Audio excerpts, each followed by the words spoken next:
okay, when you onboard new salespeople, do you train your salespeople first on your product? Or do you train your salespeople first on your customer? Like, what is the focus? And for me, I think especially in sales, you definitely have to have sales acumen. Like that's like table stakes, and that's doing discovery and objection handling and aligning value to customer needs. You have to have business acumen because we've got to quantify the value and the impact, the customer outcome, right? So you've got to have some business acumen. But I think really, really incredibly important is customer acumen. And so the customer has to be all throughout the organization. Everybody has to understand the customer journey, and make decisions that are in the benefit of the customer. I'm Devin Reed. And I'm Sheena Badani. And you're watching Reveal, the revenue intelligence podcast powered by Gong. Keep watching here to see the full interview. Or if you like to listen to podcasts on the go, check out the links in the description below. And if you like what you hear, subscribe on YouTube, Apple Podcasts, or Spotify, or all of them. Why not? And while you're there, make sure to leave us a 5-star review. We personally read every single one, and I think I speak for both of us when I say they mean the world to us. Could not agree more, Devin. Now, without further ado, here's the episode you've been waiting for.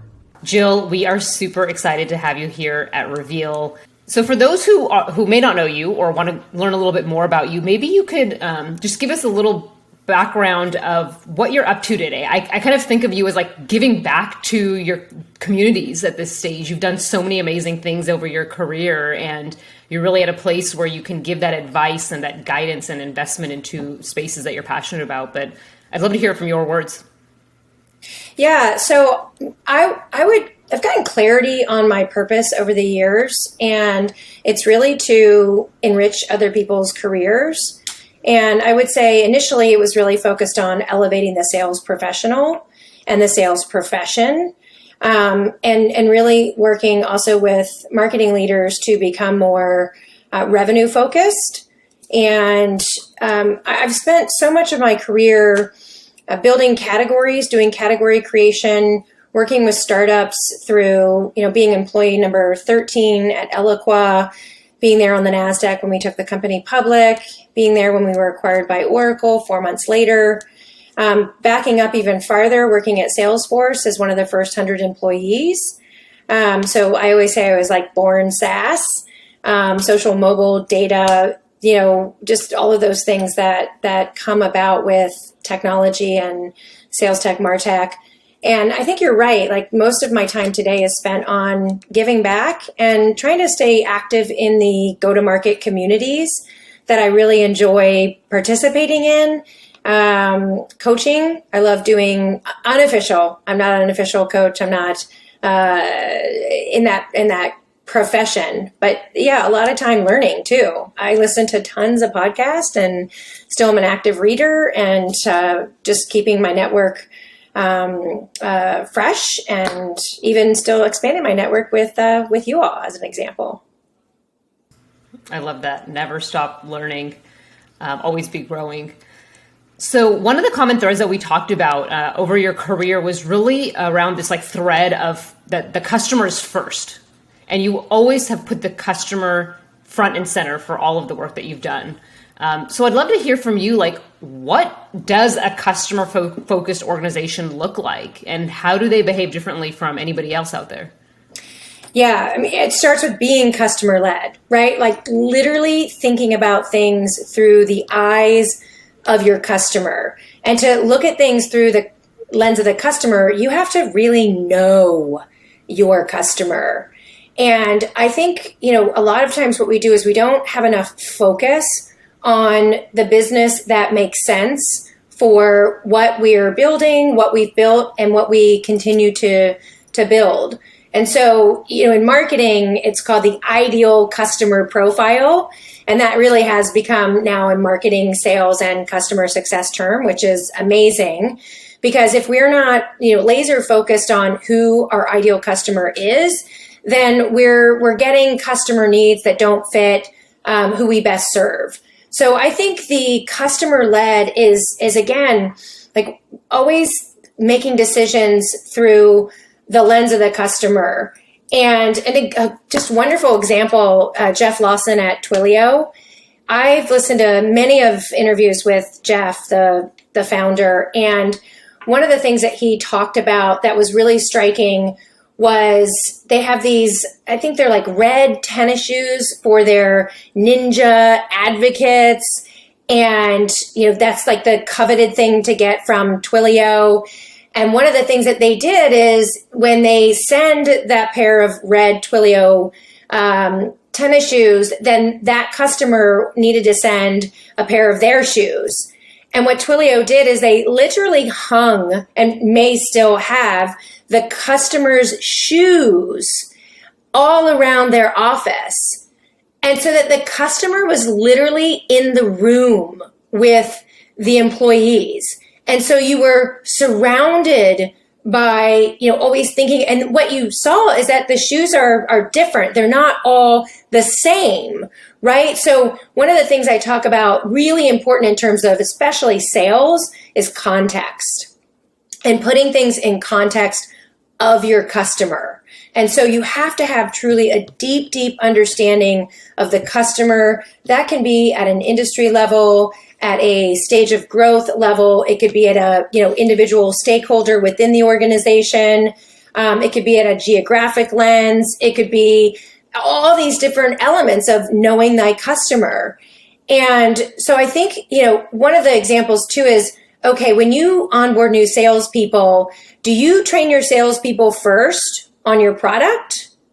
Or do you train your salespeople first on your customer? Like, what is the focus? And for me, I think especially in sales, you definitely have to have sales acumen. Like that's like table stakes, and that's doing discovery and objection handling and aligning value to customer needs. You have to have business acumen because we've got to quantify the value and the impact, the customer outcome, right? So you've got to have some business acumen. But I think really, really incredibly important is customer acumen. And so the customer has to be all throughout the organization. Everybody has to understand the customer journey, and make decisions that are in the benefit of the customer. Well, I'm a fan of any sneaker story if you follow the podcast. And that is a really cool example, though. I really love that. It's like an unignorable reminder, like, hey, the customer is here with those shoes. That's really cool. And I'm not even a client of Twilio, and I want those red sneakers. So how's that for exclusivity? Jill, where did your passion for this kind of come from, right? Was there maybe like a moment or a certain experience where you're like, hey, this actually is what I should be prioritizing versus maybe some other stuff I've been trained on, hearing around, that sort of thing? I think the passion was rooted from the very beginning, given the fact that my first quota-carrying sales job was in SaaS. Right? Software as a service. It's a recurring revenue model. It was back at Salesforce. It was literally a 30-day contract. And every 30 days you had to renew the customer. Month to month, quit any time was one of our differentiators of Siebel, which, in terms of competitive intelligence, we knew a whole lot about Siebel and how complicated and expensive and how truly unsuccessful many of the Siebel implementations were. If anyone's young and you don't know client server, on-premise, it's just awful. And it's expensive, and you pay so much money up front, and you're not guaranteed any results, and there's no regular subscription renewal. So, and back then too, the customer social media didn't exist. And so there wasn't as much, voice of the customer traveling in every channel. There weren't product review sites like G2 and Trust Radius and Capterra. So the customer's voice wasn't as loud, if you will, and amplified in social channels. Salesforce, Mark Benioff, he's just a different human being. And at Salesforce, customer success wasn't, a function that was named until many years later. But we really did at Salesforce from the beginning root it in understanding that we are a subscription business and we have to serve the customer.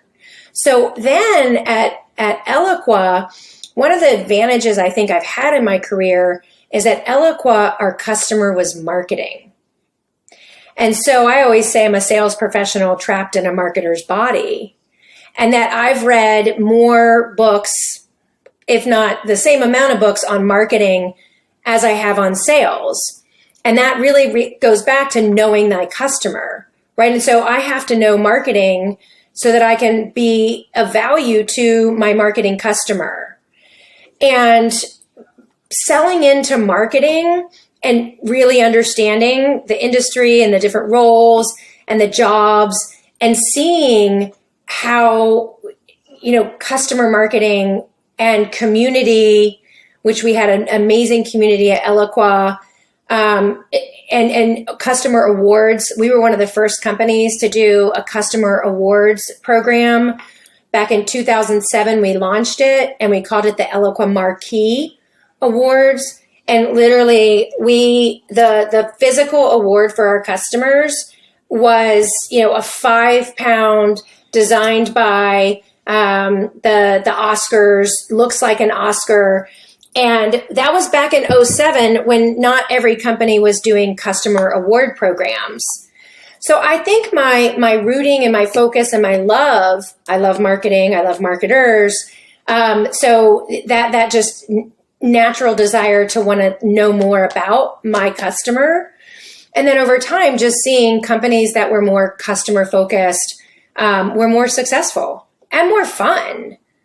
So it really has been, and now from a financial perspective and looking at things from a venture capital investment perspective, at Stage 2 Capital, the first metric we really look at is net dollar retention, net revenue retention. We look at not top line growth from an investor perspective, but how well are you doing maintaining your customers and then, expanding the wallet share of your customers. That's number one. So it really is about how well are you doing to deliver value to your customers that they continue to pay you for that value. For our listeners who aren't watching this on YouTube, Jill just held up what looked exactly like an Oscar, which is this marquee trophy she had on hand, award. Which for a moment I honestly was like, "Did you get that from a pawn shop? That looks like someone's award. Like, how did you get that?" Yeah, it looks very much. What's your name on it? Very much like it. Yes. So that's very cool. The other thing I want to go back to something you'd mentioned, Jill, which was Salesforce and you knowing Siebel really well. I think a lot of times that falls under competitive intel. But it sounds like you took it a step further, which is, there's knowing what your competitors offer, features, functionality. The next level was, well, how does that actually serve or neglect what clients actually want, right? Which is kind of like the actual experience. Like, hey, I know what Siebel does, and I actually know what they don't do. And because of both of those, I know, you, Mr. and Miss Customer, what you're struggling with, right? And how we can help. Are there any other examples like that maybe from a selling perspective where being so customer minded, kind of gave you an advantage? Yeah, I think it's all about credibility and trust. And during the course of my 10 years at Eloqua, I really was in an individual quota carrying sales rep role for the 10 years that I was there.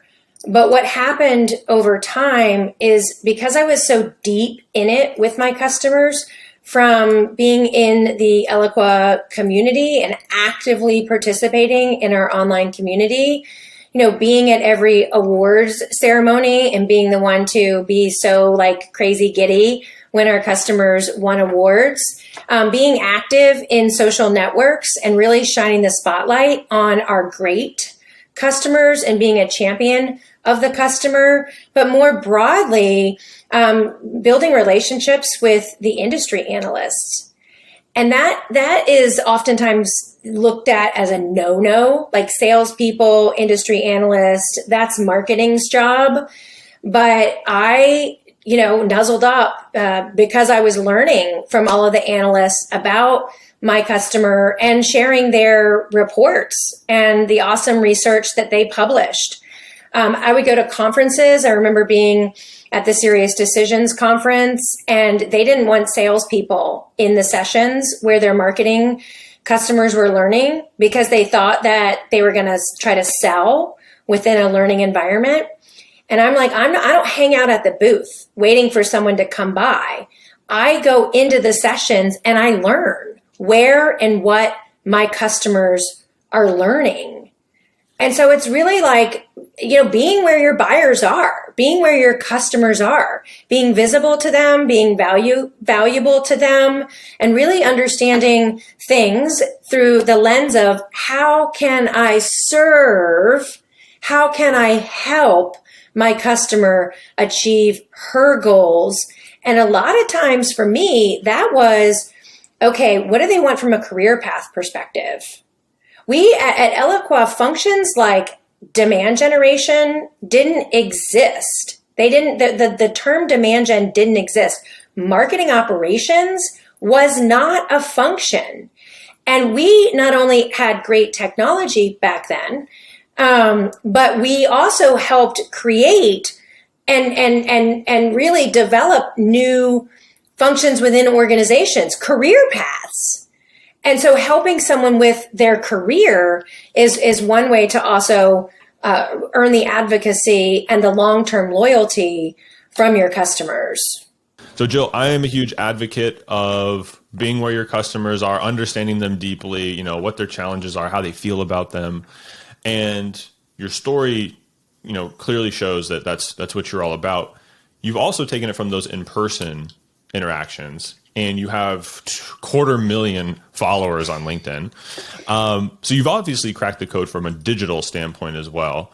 So how has growing that digital presence kind of continued on your legacy, if you will, of being customer minded, and how's that help you connect with your audience?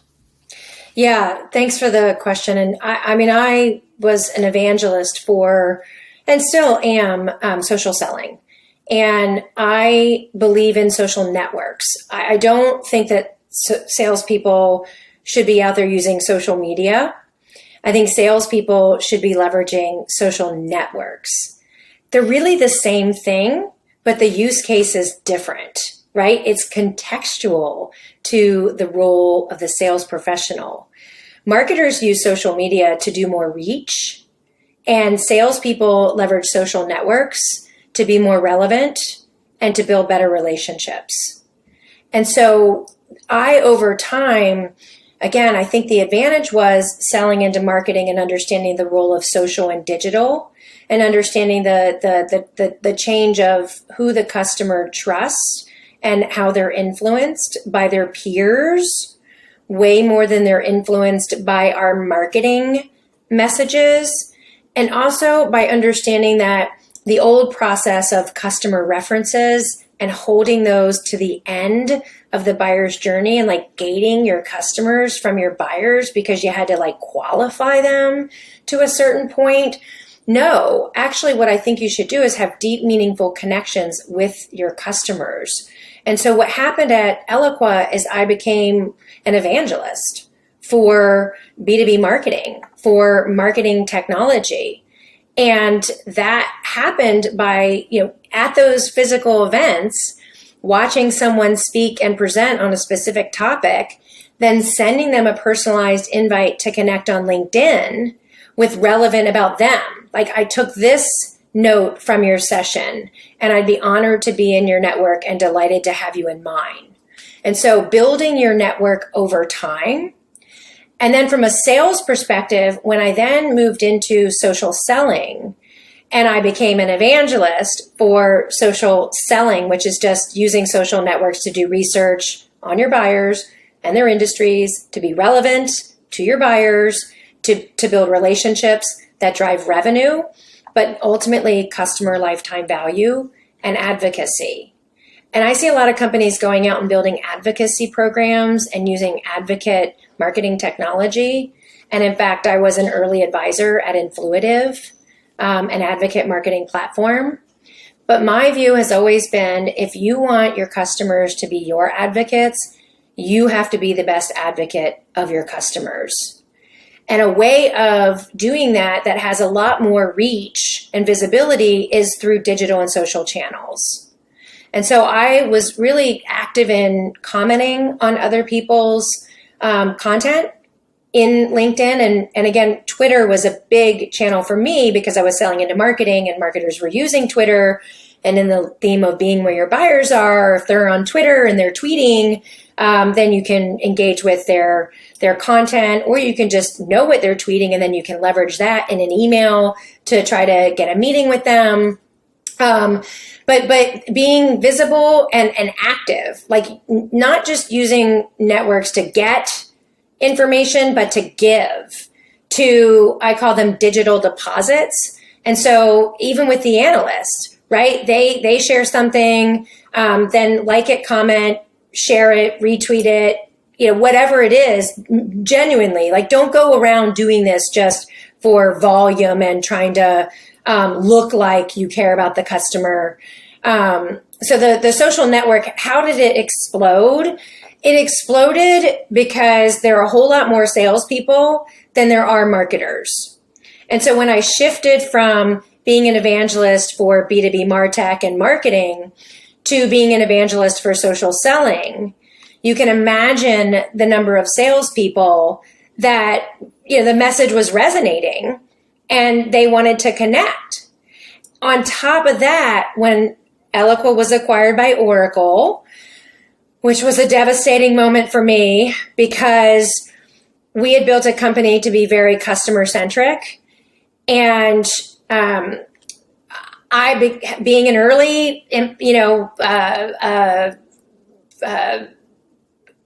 cult member of Mark Benioff and Salesforce, which is the anti-Larry Ellison Oracle, and looking at how many of the Eloqua customers were acquired by Oracle and what happened to their businesses when they were acquired by Oracle, and understanding that Oracle did not understand cloud and what cloud meant, which is customer-centered, centric, and obsessed.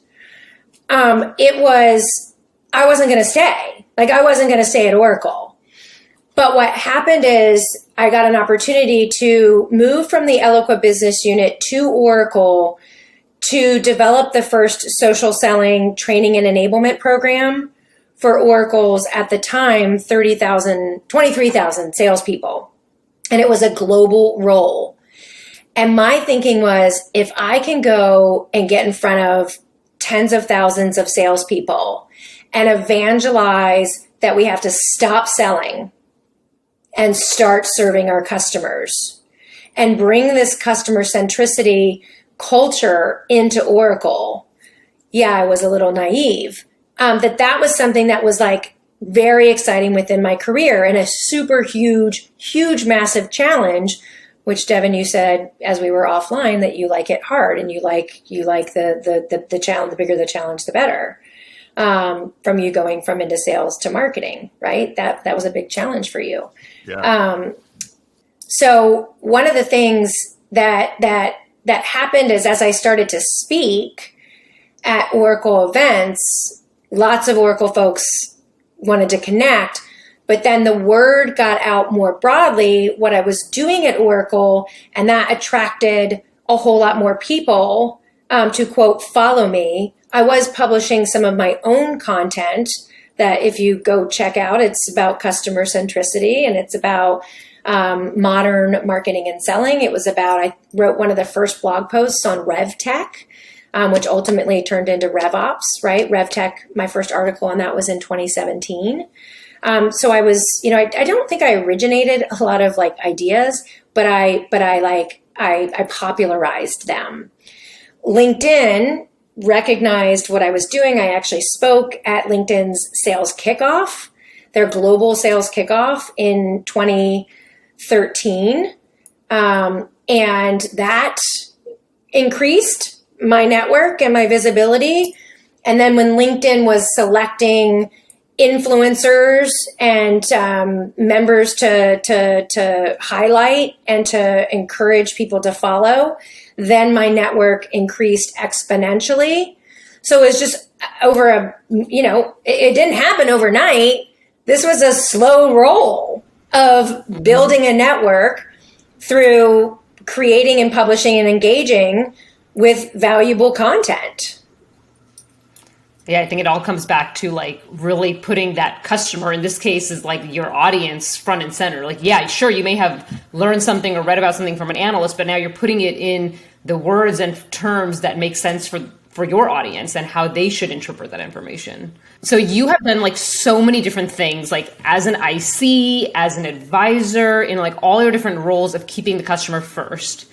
What advice would you give to sales leaders to make sure that they and their teams are super zoned in and focused on their customers and putting them first? Maybe your top 3. Yeah, actually, the advice first I would give is to the chief executive officer to bring an extra seat into every executive leadership team meeting and leave that seat open for your customer. And I would say that's a visual of every strategy and execution meeting we have as an organization. We're going to bring our customer into the room. And when we get, when our cross-functional leaders are arguing or debating, we're trying to set our product roadmap, we come and we look at that chair and we look at the seat that our customer sits in. That advice, that's actually the role I got at Marketo. I was not a C-suite executive. I was an individual contributor, then an industry, evangelist, a professional speaker. I was never a manager or a director or a VP. I didn't have direct reports. And so Steve Lucas recognized that if Marketo wanted to win against Eloqua, even though that had already started because of the acquisition of Eloqua by Oracle, Marketo was going to bring someone in like myself to really be the customer evangelist, not in an operator role though, but more in a strategic, sit in the room with the executives and always think about the customer's point of view. So as for sales leaders, what I would say is, from a training and onboarding, I mentioned this earlier, the customer training comes first, and really teaching the sales organization, and especially if you're hiring reps from outside of selling into that function. One example would be like you've got someone who's sold into sales and you hire them at a company that sells into HR. That's a completely different buyer. If you hire someone who's sold into B2C and then you bring them and you're a B2B company, that's a completely different sales motion and a completely different, customer profile. So that focus on the customer from a training and onboarding, I would say bringing customers into your QBRs, to your sales kickoffs. I think many companies are actually doing that now, but really having customers be represented. From a marketing perspective, I just saw a press release about a new product launch from a company and all about their new crazy, product that's going to do all these amazing things. And not a single customer was mentioned in that release. There's not a single, mention of a customer getting value from that new product on their website. So you launch a new product, who cares? Who are your customers that are actually getting value from that new product launch? Because hopefully you had beta customers and they actually validated that this was a product that actually created value. From a sales, you can even look at compensation models. One of the just striking things, Mark Roberge, who was the chief revenue officer at HubSpot, he grew the company from 0 to 100 million, wrote a book on sales, is a professor at Harvard Business School on sales. One of the things he talked about in the early days of HubSpot is he noticed that there was high churn, right? There was a lot of churn. It was a small business, SMB, high volume business. And his assumption, he's a very data-driven person, which is amazing. And that's why he's been, one of the reasons why he's been so successful is the science of revenue growth. But what he noticed was he thought that it was going to be a correlation of customer success manager to churn. And what the data showed him is that the correlation of churn was to the original sales rep. And so what he did is he redesigned the comp plan to basically have a different variable for sales reps with high retention and a lower variable for reps with medium and an even lower for reps with low retention. Trained them on how do the best performing reps have high customer retention, right? Showed them what great looks like.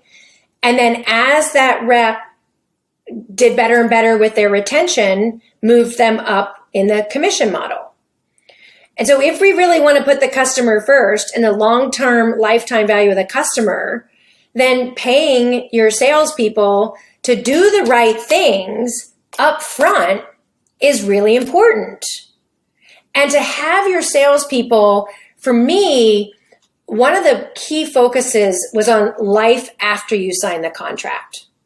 So I had to know intimately what our customer onboarding process looked like, what resources the customer was going to need, what kind of training their people were going to need, how much of that was going to be needed, what the change management was going to look like, and what the customer journey was going to look like. And as a salesperson, I was trying to differentiate us on life after you sign the contract.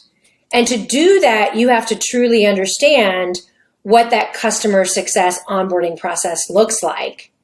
And so having sales leaders have their sales people listen to customer success conversations, renewal conversations, having them listen to those customer conversations, having them understand and have access to net promoter score of their customers so they can see, what customers are super happy and which ones are not. So it's just bringing more of the customer, the data about the healthy customers and the unhealthy customers into the sales organization to create more focus on what our most ideal customers and the value creation looks like.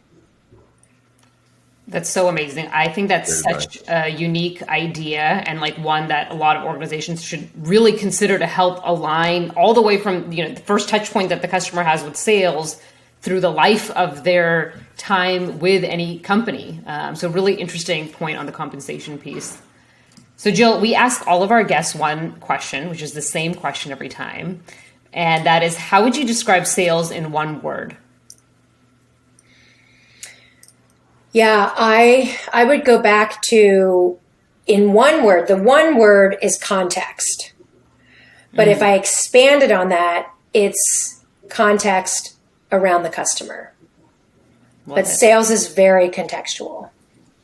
Yeah. That's great. I was going to say, Sheena, she's prepared for it because she said she listens to Reveal walking the dog and on her bike ride. So usually I'm like, okay, we're going to put you in the hot seat. I'm like, Jill knows it's coming. She's prepped. She's ready. She's done the research. What I love about it too, Jill, I didn't mention this earlier, but you were going through, how you reach out to people on LinkedIn to provide, I saw this thing and, would be delighted to add you to my network. Hope I can add value.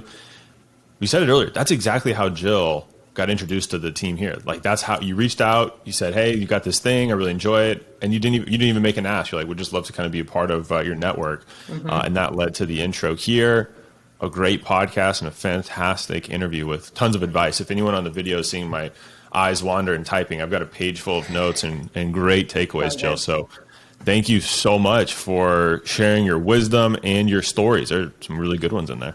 Yeah, I appreciate the opportunity to be on the podcast. I just have so much respect for many of the guests that you've already had on the podcast. And I didn't make an ask because I didn't reach out to be on the podcast, but, I'm just really honored to be among the leaders that you have interviewed.